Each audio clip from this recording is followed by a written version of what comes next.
The right-wing anti-woke grift is imploding. I think we are at the beginning of the end of that entire media empire right now.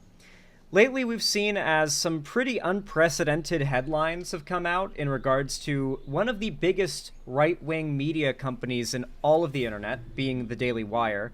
They recently dropped Brett Cooper, one of the biggest names in the world of right-wing politics. They, years ago, lost Candace Owens, who has blown up in the years since, and was already a big figure back then. It was already a big loss when it happened. And now Ben and Matt they have more negative press than ever, even on the right, due to their very loud and proud, virtue signaling about the CEO who was shot in New York City. They've tried to pin this as like some murderous action that the left is in favor of, and wow, never have I seen the fans of the Daily Wire so unanimously opposed to what the people on the Daily Wire are saying. Like, a lot of people seem to be waking up from the brainwashing.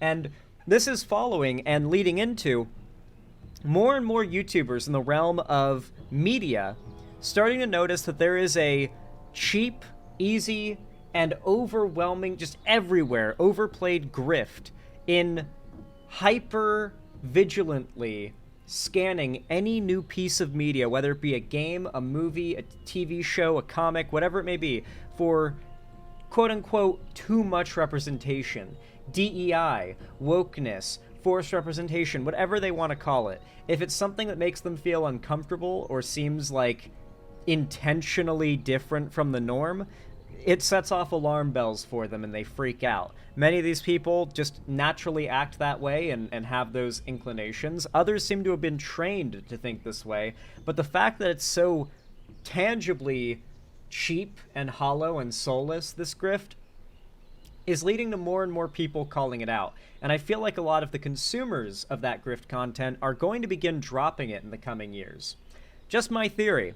In fact, to substantiate that, I've got a really good video here that I've been recommended to watch by The Birdman. For those that don't know, he makes the Everything Wrong with CinemaSins videos, because for those that don't know, CinemaSins is some of the OG, it's some like OG clickbait media slop. It's some of the, it kind of established the shit-talking stuff is the best way to get easy clicks and not have to make a valid point about anything. If you just shit-talk things under the pretense that it's a joke. People who agree with what you're shit-talking and saying with that will think it's serious, and those that disagree have to contend with your claim that it's just for entertainment and jokes. I really hate CinemaSins for that, and that is why I've always liked The Birdman. And finding out that he's been jumping on the sort of the line of YouTubers that have started calling out the anti-woke grift is quite interesting.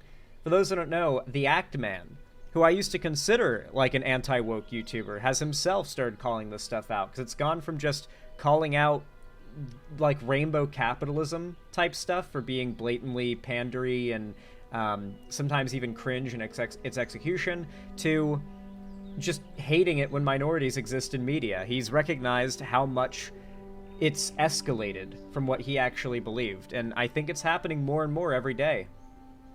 Anyway, this video is called Exposing the Grift. What is grifting? And the thumbnail is a picture of the main character, presumably the main character. We actually don't even know if that's the main character, but the character we saw in the new Neil Druckmann game, Intergalactic, with the text ugly in parentheses. Or not parentheses, quotes. So let's go ahead and see what this video is all about. It seems like it's going to be pretty solid. So, buckle up, everybody. It is a little bit of a longer one, so I'm going to speed it up just a little bit, but let's hop in. A Keynesian beauty contest is a scenario where individuals base their choices not on their own preferences, but on what they believe others will choose or find appealing. It's so named due to the phenomenon where judges of a beauty contest vote on whether or not the other judges find a contestant beautiful, rather than what they themselves think of a contestant. It seems rather counterintuitive, but when this concept is applied to other realms of society, it begins to paint a clearer picture. One example is an election where a voter may support a candidate they think is most likely to win rather than their genuine preference to avoid apparently wasting their vote. I think a lot of Americans vote this way. The vibe was that Trump was going to win this election. Like the vibe of like your average normie was that Trump was guaranteed to win and that everyone hated Kamala Harris. And so a lot of the people who just vote for the person they think is going to win voted for Trump because the vibe was that Trump was going to win. The vibes were self-fulfilling.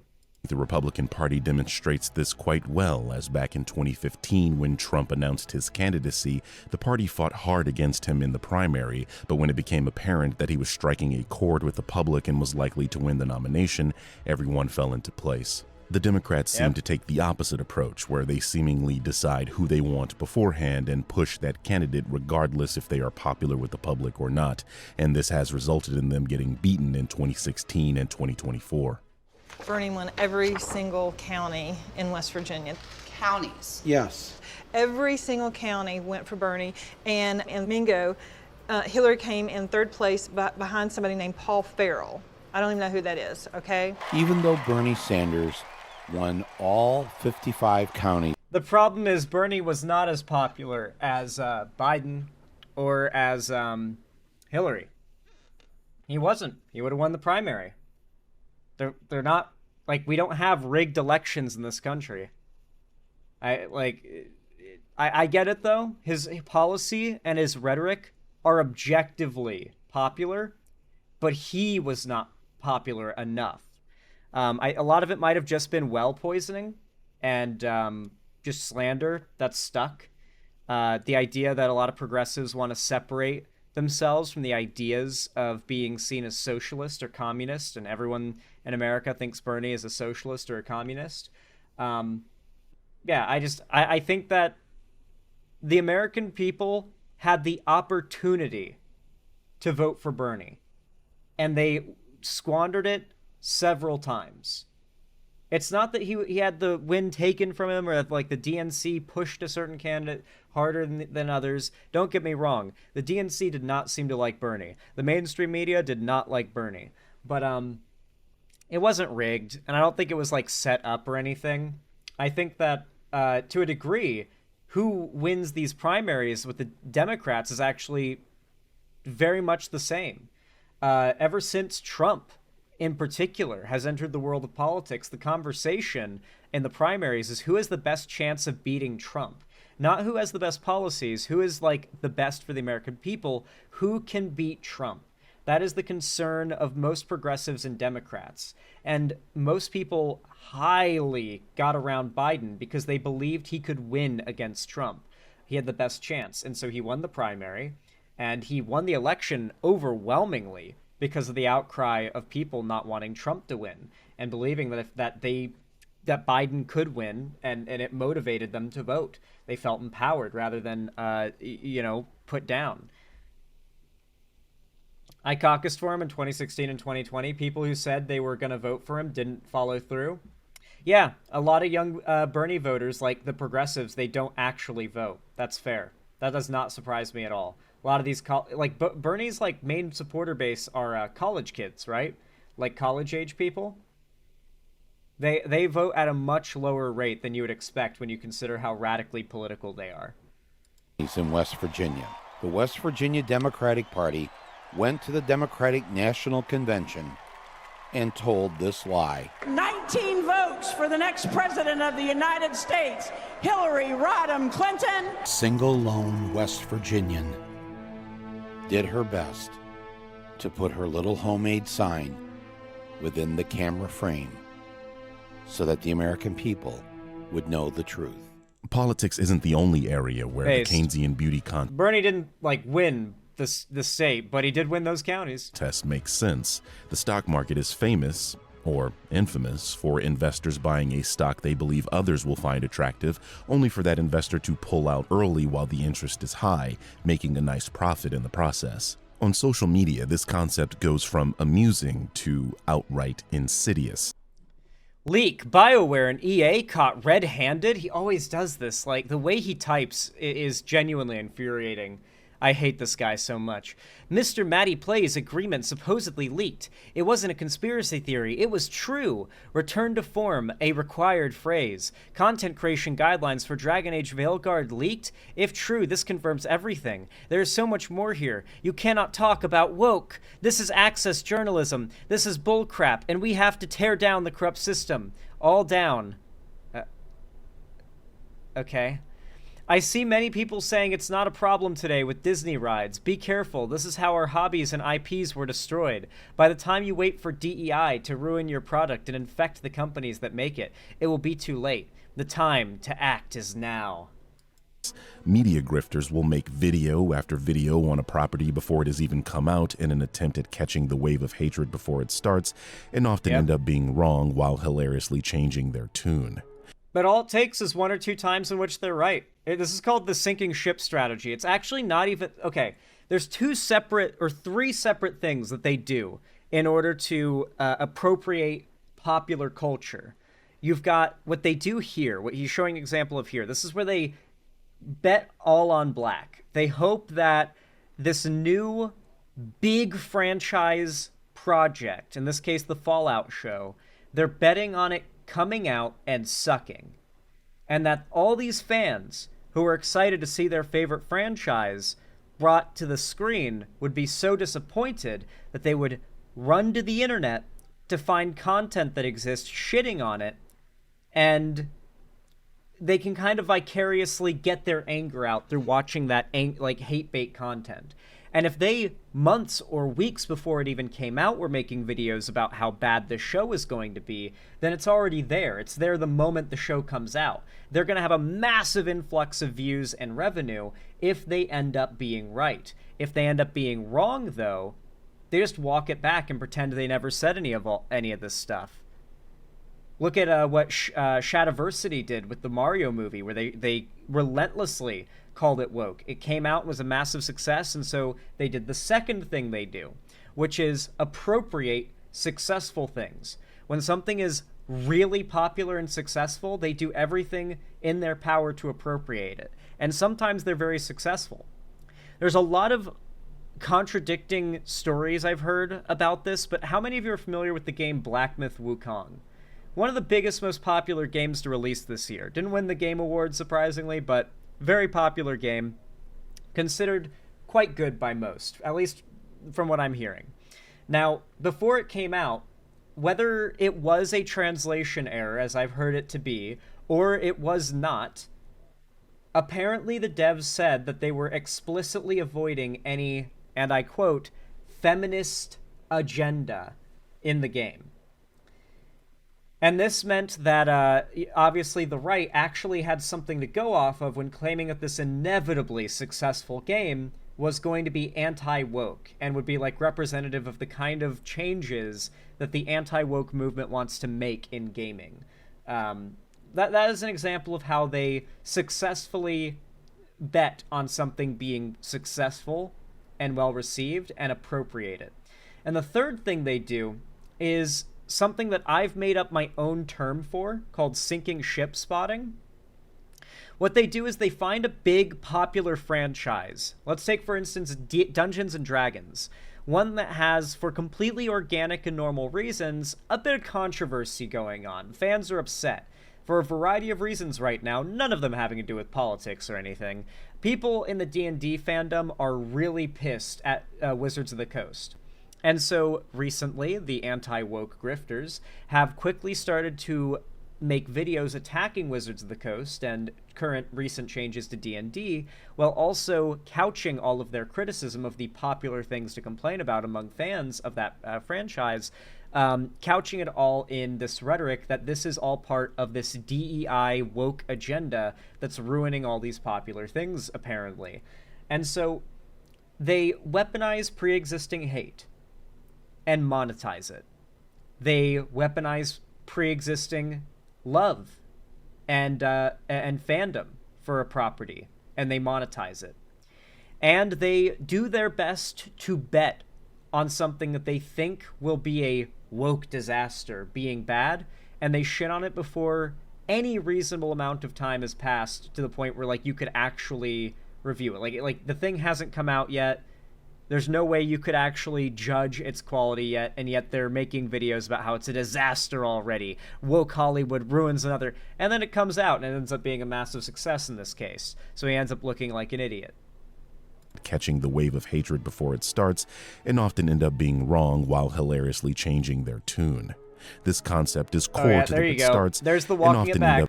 Finished Fallout this morning. I was completely engrossed in the story and surprisingly invested in all three main characters throughout. Lots of fun twists and turns, good character development. I truly felt like I was in the Fallout world once again. All that is true. Once again, I want to remind you of my favorite example. I love this image. I'm glad it's not lost media on Google yet. I love this image. It gets across their grift perfectly. Before House of the Dragon comes out, Drinkers Chasers. Why no one cares about House of the Dragon. You know, because the narrative is, no one cares about this, it's going to fail. On the night it came out, he tweets, genuinely had no idea House of the Dragon had even started. There seems to be no buzz around it at all. And then, of course, it comes out the next morning. HBO calls House of the Dragon its biggest premiere ever, with nearly 10 million US viewers. And the same exact video gets retitled 2 months later, stealth retitled, to Drinkers Chasers, House of the Dragon trailer breakdown.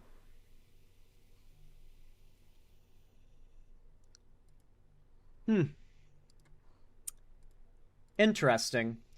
Being wrong while hilariously changing their tune. This concept is core to the grift and is a surefire sign that you're dealing with a grifter when you see it.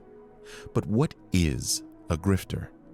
Given that the nature of this series is to expose grifters and their behaviors, you might be wondering why it's taken me so long to define what grifting is. I'm often criticized for being too optimistic, and I can see where those people are coming from.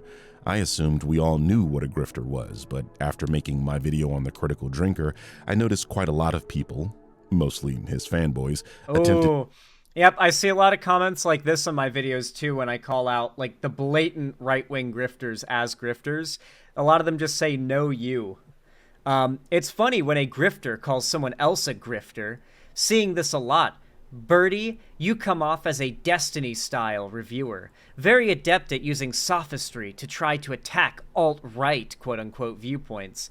People in the comments complain about hearing the term woke, but the same can be said about using the term alt-right. What's so hilarious about this shit is that these terms that they complain about being called now were once proud labels they used to obfuscate what they used to be known as. The term alt-right was not always this dirty term that they try to separate themselves from.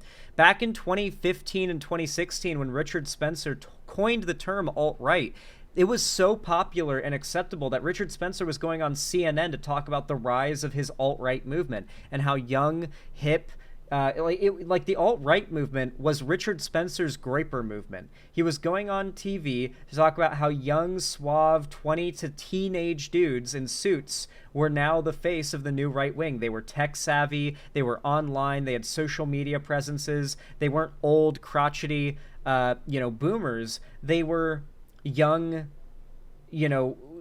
clean-cut, like smart, intelligent-sounding guys with a good education. And a lot of knowledge about like pop culture and tech.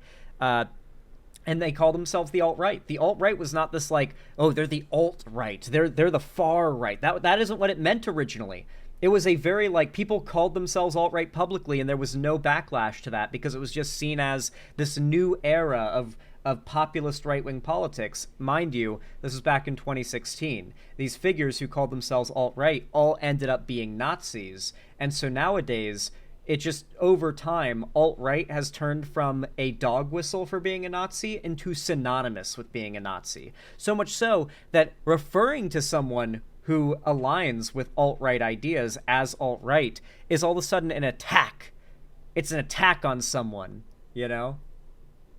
To call me a grifter, which I found amusing, but it also made me realize. It is really funny as well, like they will simultaneously make fun of you for being less financially or view-wise successful than insert right-wing grifter that you've responded to, and then they will call you a grifter.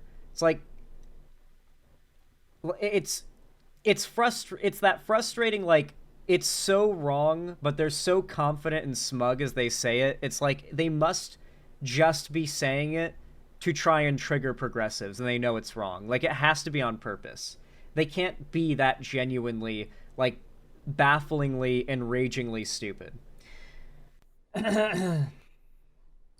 That people don't know what a grifter is. So today, I'm going to define it for you and provide some examples so that from now on, you will be able to identify when someone is grifting.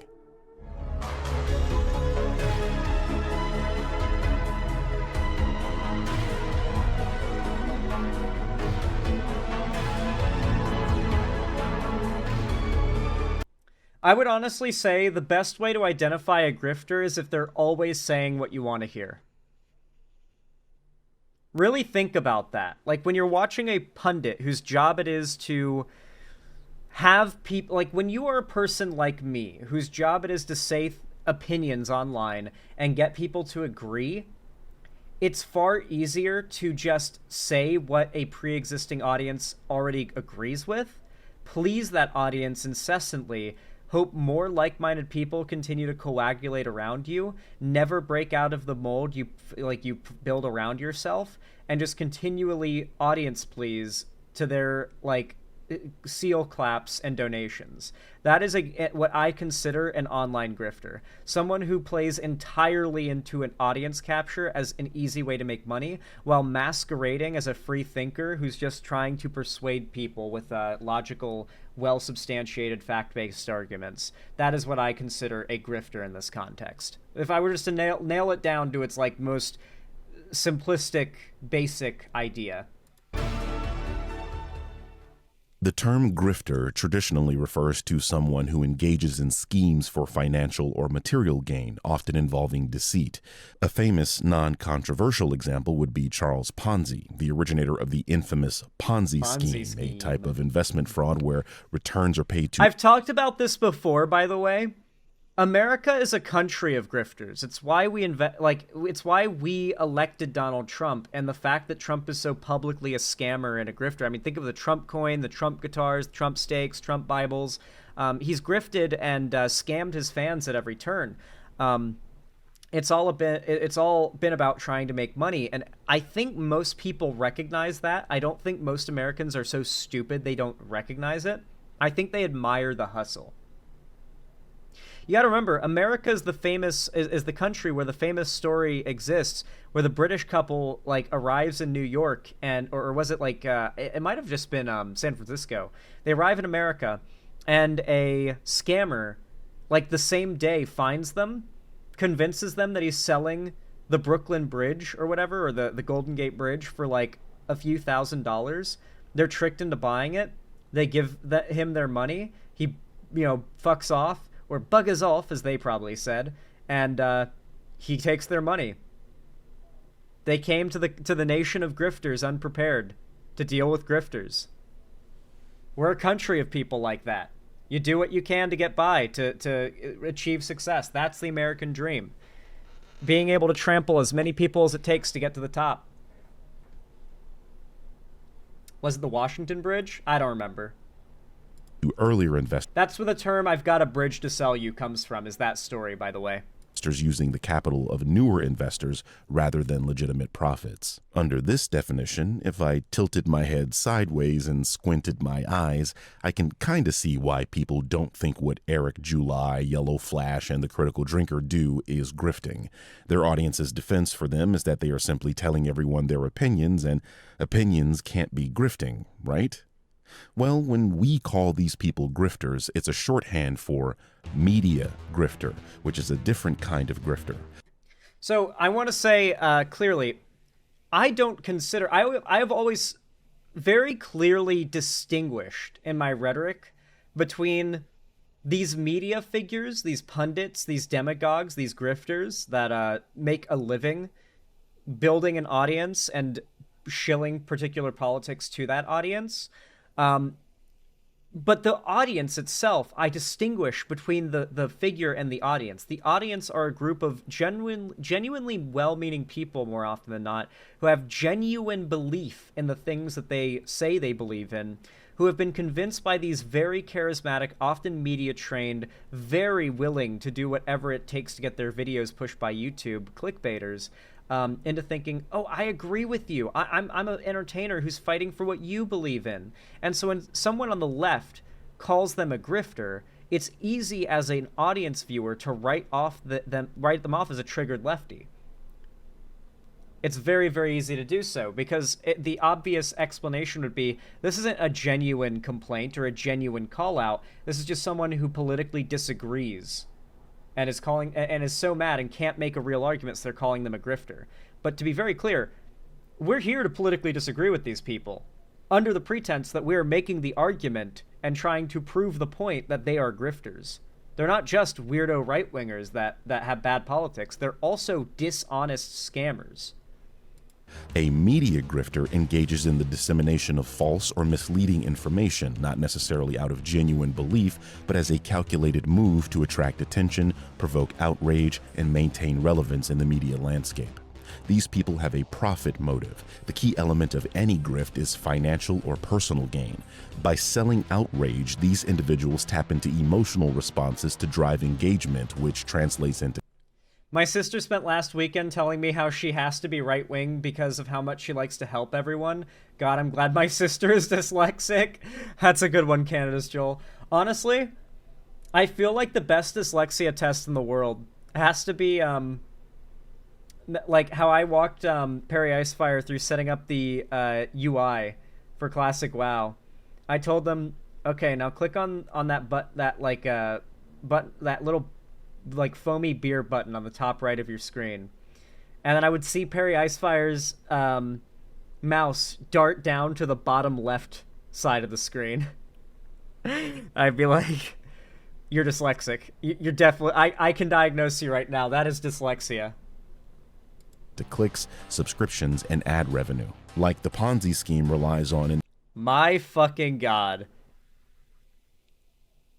It really is just Goonergate, isn't it? It's Goonergate. Like, this image here makes it, like, very clear what the objective... This guy's, like, suing some progressive lady in the games industry right now, by the way. This Smash JT guy, he's, like, I'm gonna probably cover it tomorrow. He's, like, suing some female game developer right now in court. Or I think he's getting sued, but I think he's the one doing the suing, if I'm not... I'm pretty sure. Yeah, he's part of the Goonergate battalion. Enthusiastic and inexperienced investors, this type of grift relies on the gullibility of the audience or the person that's being sold the out. Celebrating men, Godzilla -1. Yeah, here's a good example of what I was talking about before, where they latch on to something successful and popular. The new Godzilla movie is one of the most dick-ridden pieces of media in the last year. So somehow it celebrates men and is anti-woke. It's not just not woke, it's anti-woke. It's a celebration of men. Yeah, Godzilla's celebrating humanity, I'm sure. Outrage. Grifters capitalize on the audience's biases and general unwillingness to scrutinize the things they're saying. In a previous video in this series, I spoke about how go woke, go broke was just a cute saying that doesn't map onto reality. Whether or not media grifters actually believe this debunked concept remains a topic of discussion, but what is clear is that their audience actually believes it's real. Get woke, go broke is real, though. See the current games right now that are flopping. Just make a good game, people will flock to it. Look at the current games right now that are flopping. So he's probably thinking of, like, Concord, right? Concord has been labeled a woke game because there are characters in it that are brown and there are characters in it with, like, colorful hair. That is all it takes. It's all it takes. Like, if you look at it and there's too many colors in the lineup of characters, it's woke. It really is that simple. Like, you need to have you can't be... Like, the color spectrum of your character designs can't be too narrow, because then it's too boring. But if it's too wide, then gamers will consider it either A, ugly and overwhelming, or B, woke. And most people either considered Concord's character designs ugly, overwhelming, and uninspired, or woke. And so they're probably thinking of the fact that, yes, Concord did fail, And of course, they've deemed that a woke game, and so, yeah, go woke, go broke is true. If the game that is failing is deemed to be woke, then yeah, that proves the rule, right? Just make a good game and people will flock to it. So, can a good game not be woke? Does wokeness automatically make a game not good? What is woke? They won't define it. But, like, if a really good game, like an objectively really fun game, just happens to have a trans character in it, like they force a trans character into the game, does that make it not a good game? Will people not flock to it now? Even if it is a good game? Like, the logic doesn't even follow. This is cult logic. They're in a cult. You have a point, but counterpoint for go woke, go broke. It's 100% true, and it's happening right now. Many new shows and games that have failed weren't woke. I may be wrong, but while there have been some small successes, God of War, for example, a small success of a woke game, the new God of War Ragnarok, of course, because they had a black character in that game. That's why that game was woke. I'm not joking, by the way. That's why God of War Ragnarok was woke. They had a black character in it. There is a black character in God of War Ragnarok, so it's considered a woke game, and thus a small success and a small non-relevant exception to go woke, go broke. Those weren't overtaken by DEI and woke politics, and just had some small alterations that were irritating. A black person existed, so he was irritated by the black person being there, but not overall vomit-inducing. Heh 1 minute in, many such cases. I'm surprised he got that far before leaving the hate comment. 1 minute in, and I'm now waiting for the reveal of the graph that shows how many companies that have soared to the sun on their wokeness compared to the, I'm now convinced, pitiful few that went the way of Icarus. Wait, they all plummeted and stared broke in the eyes? Where are the charts that show wokeness correlated to, like, financial downturn? One of the companies that's been getting the most shit for being woke is Blizzard. And despite, like, the rising amount of discontent against the company, their profits rise every year. This is also part of the mindset that they try to push, that financial failure is a punishment for moral wrongdoing. This is, like, these people are obviously massive, like, cucks to capitalism as a concept. They believe, like, if you succeed under capitalism, it's based on merit, right? And so these games that are succeeding must be anti-woke because they're succeeding. They must not qualify as woke because they succeeded. But if they failed, they must be woke because they failed. And financial failure is a punishment that always comes to those that do a bad thing, like being woke or doing DEI. And that's entirely the problem and why this series exists. Let's pause for a second and talk about another type of grifter, the flat earther. Oh. I have another series where I debunk conspiracy theories, and the one topic that seems to come up rather often is the archaic idea that the Earth is flat. Obviously, this is not true, and you'd have to be extremely gullible to believe the things prominent flat earthers say. But therein... One of my favorite flat earth, like, things to happen recently is that this pastor, this, like, church guy, was like, you know, I've gotten really addicted to watching flat earth debate videos. And I'm curious.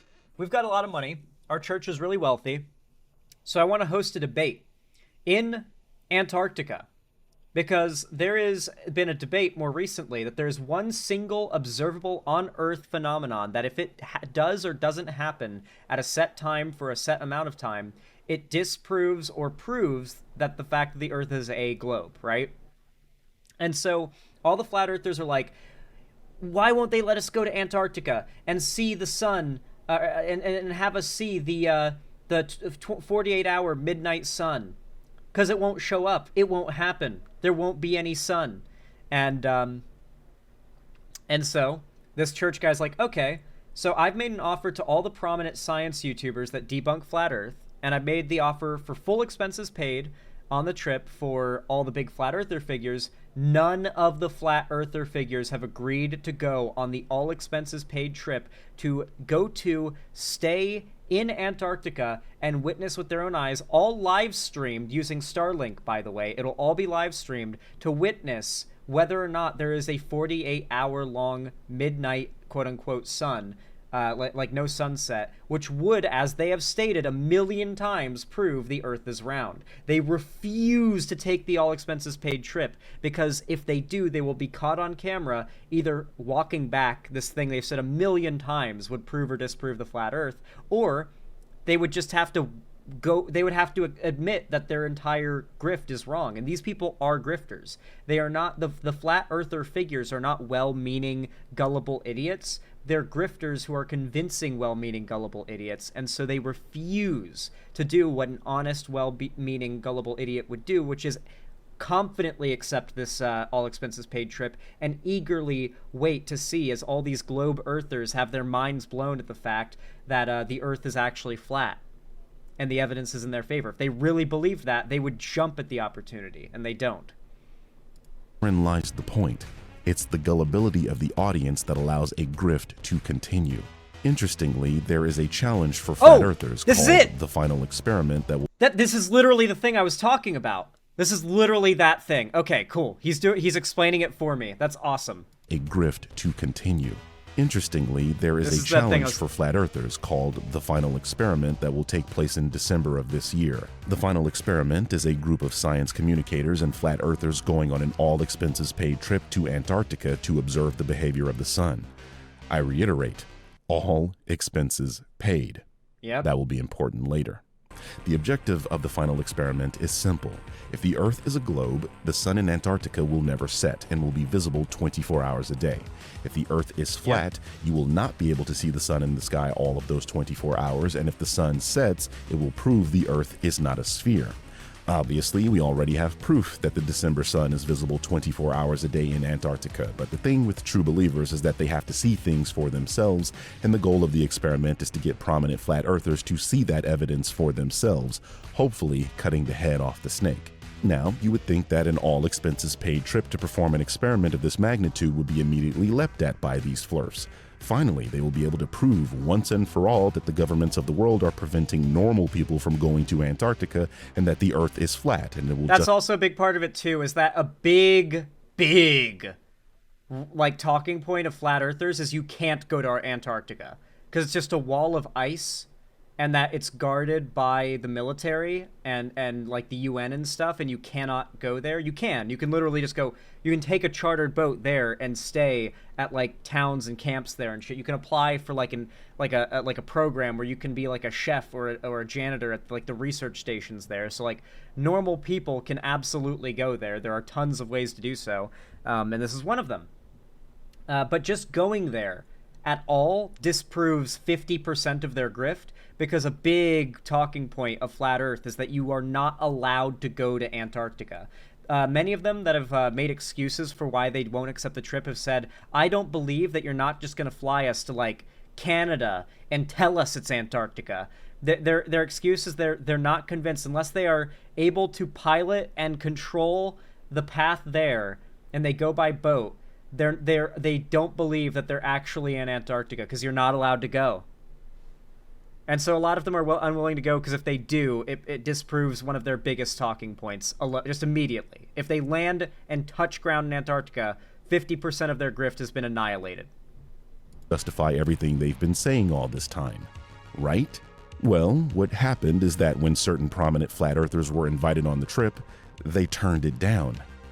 Again, I remind you that all of their expenses would be paid, so what possible reason would these people turn down what is clearly an opportunity of a lifetime? My point is likely starting to dawn on the more astute of you. Turning down this opportunity immediately outed them as grifters, or people capitalizing on the gullibility of an audience, as they themselves may not be true believers of the things they're saying, and instead are seeking personal and financial gain by telling people the Earth is flat. By participating in the experiment, they would prove the Earth is a sphere and by extension, ruin their ability to grift. Get it? By engaging with the facts, they risk exposing themselves as profiting off of the true believers, thereby losing their stream of revenue. And this has already happened. Austin Whitsitt, a flat earther with a sizable channel here on YouTube and one of the participants of the final experiment, was called a shill by his own fans, with some going as far as to claim Yeah, so Adam Whitsitt is the only flat earther that has been willing to take the trip, and granted, he's a small figure. I honestly think that his goal is to, get owned, for flat earth to get disproven, and he's going to see it happen. He's going to admit he was wrong, and then he's going to become a big, prominent ex-flat earther, anti-flat earth YouTuber. That's probably his path. He's only got 44,000 subs. He's not a big figure in the flat earth sphere. He could easily go viral from this as the ex-flat earth guy. And one of the participants of the final experiment. That's my assume. Like, none of these flat earth people are genuine. They're all grifters, the flat earth figures. So's this guy, but he's got a path to a anti-flat earth grift, I guess, that he has been opened up to. So he's the only one that has agreed to go on this trip. Was called a shill by his own fans, with some going as far as to claim he'd been paid off by the organizer of the trip. It got so bad that Austin had to address the claims outright, where he admits the sun doesn't set and tries to prove they are in fact in Antarctica, while his former fans harass and chide him for being a part of the nebulous they. I'm sitting right here telling you that it's real. And so if all of a sudden I'm an actor, I'm a shill, whatever, you're just ridiculous. Okay, everyone knows. You know that I'm not. You might say, well, Birdman, flat earth is obviously not true, to which I would agree. But you see, when I point out that go woke, go broke is also obviously not true, the same person that saw through the flat earth grift might pause. This is likely due to being inundated with this idea from prominent content creators over and over, and in their mind is a truism due to the illusory truth effect taking over. So, as I said, this series exists to scrutinize the things these grifters say, to show you the things they say are not true, and to show the manipulative tactics these people employ in their attempt at maintaining relevance in this space. What an amazing video from the Birdman. Here's where I'm going to cut it, because I don't want us to watch the whole video. I want you guys to go seek it out and watch it yourselves and, give the Birdman your your views. But what a great video. I wonder if he's watched some of my stuff. I feel like it's extremely egotistical to say this, but I swear to God, when I watched one of his videos last time on stream, I made the comparison of these right-wing grifters to flat earthers and how, blatantly flat earthers will flee any attempt to any reasonable attempt to say, hey, you believe in this thing honestly, I believe in this thing honestly. Let's both put ourselves into a situation where we are forced to acknowledge the evidence that is objectively in front of us and see whose claim the evidence supports. A grifter runs from that opportunity. Someone who's genuinely false, or genuinely, genuine, but in the wrong, would run to take that opportunity and naively and foolishly and confidently declare that they're going to be proven right. And it's such a really good point. And I honestly, I assume he's probably come to that point on his own accord, but I like to hope that he's watched a few of my videos and maybe you heard that argument from me. I feel like it's a really good example regardless, so I would not be surprised if he just arrived to that point on his own. Let's read the comments. I'm curious to see how the response is looking. A grift I caught in real time was a YouTuber who called Space Marine 2 woke because it had a trans writer. And then when the game came out and was a huge success, they turned around saying the woke crowd is upset about the game and that's a huge success and that these people are absolutely shameless. Jeremy from Geeks and Gamers exposing how he, Nerdrotic, and others all, quote, take one thing and make a narrative out of it, unquote, should never be forgotten. Also, that time the Quartering referred to himself as a premium grifter should be remembered. Yeah, they've openly referred to themselves as grifters in the past. Once they figured out that's not a thing to be proud of and it's not a good look, they started not saying that and getting really defensive when called it. And they even use grifter. The Quartering uses grifter as his go-to insult. It's actually insane. I'm not even a flat earther, but if someone offered me an all-expenses paid trip to enjoy 24 hours of sunlight in Antarctica, I'd hop on it. Yes, please. We live in a world where people who spit foolery get offers like that. Let me start making up some ish real quick real quick during prime gullibility. Lol. God, I couldn't read there. As indifferent as I am to Naughty Dog's new game, I'm confused on the woke controversy because bald women have been a thing in Hollywood for years. Well, now it's a political statement. Gotta keep that. Back then, it wasn't considered, there was no culture war back then. Nowadays, there's a culture war, and so you can't have something like that in your game without it being seen as an attack on, like, what is traditional and normal, quote-unquote. Yeah, Mario and Barbie are good examples of things where they walked it back entirely. Yeah. God, what a great video. Good shit, Birdman. Love to see it. Dropping a like on that video myself. In fact, if you enjoyed this video, if you found it enjoyable, educational, or entertaining, then please consider leaving a like on it as well. Every single thumbs up and comment on my videos or streams goes a long way to boost my stuff in the algorithm, so I really do appreciate it, as always. Thank you, thank you. Subscribe and ring the bell icon if you haven't already, so that YouTube turns on all notifications and tells you when I go live or, upload anything new. If you want to see more from me on other platforms, follow my social medias, linked down below in the description, including, of course, my Twitter, my TikTok, my fan Discord, my Blue Sky, all that good stuff. Follow me on everything, except for Twitter, really, because I don't really post there anymore. And of course, if you haven't already and you feel like it, you can afford it, and you want to help me keep the lights on, the roof above my head here at the Xanderhall studio, then please consider donating, subscribing, or gifting a sub on my website, xanderhall.com/live, or supporting me financially through YouTube, Twitch, Streamlabs, StreamElements, Patreon, or buying merch through the Streamlabs link down below in the description. With all that said, though, I really do appreciate you guys watching as always, and I hope you have a good one.